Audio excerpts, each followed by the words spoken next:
खड्डेरेमा स्वागत छ।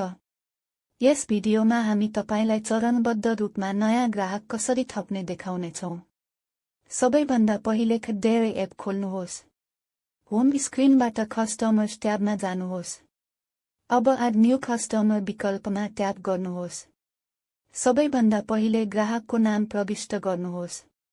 त्यसपछि ग्राहक कोड प्रविष्ट गर्नुहोस्। यो कोडले दूध संकलनको समयमा ग्राहकलाई छिटो पहिचान गर्न मद्दत गर्छ। त्यसपछि ग्राहकको फोन नम्बर थप्नुहोस्।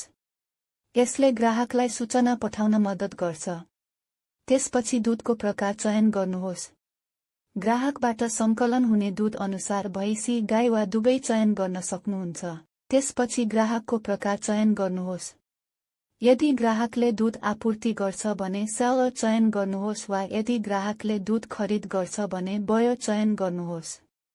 बयरका लागि डिफल्ट दूध मात्रा सेट गर्न सक्नुहुन्छ। यो मात्रा दूध प्रविष्टिमा स्वतः देखिनेछ। अब दूध प्रविष्टि कसरी गणना हुनेछ चयन गर्नुहोस्। तपाईँ फ्याट, ब्रेड वा फ्याट एन्ड सन्फ चयन गर्न सक्नुहुन्छ। यदि डिफल्ट दूध दर प्रयोग गर्न चाहनुहुन्छ भने यहाँ दर प्रविष्ट गर्न आवश्यक छैन। केही वैकल्पिक विवरणहरू पनि छन्। अप्सनल खण्डमा ट्याप गरेर हेर्न सक्नुहुन्छ। यहाँ व्हाट्सएप वा सम्झ जस्ता सूचना विधि चयन गर्न सक्नुहुन्छ। दूध प्रविष्टि रसिद छाप्न प्रिन्ट एन्ड ट्रान्सलेट सक्षम गर्न सक्नुहुन्छ। अर्को चरणमा बिलिङ अवधि चयन गर्नुहोस् यदि यस ग्राहकका लागि फरक बिलिङ चक्र सेट गर्न चाहनुहुन्छ भने। अन्यथा एपले डिफल्ट बिलिङ चक्र प्रयोग गर्नेछ।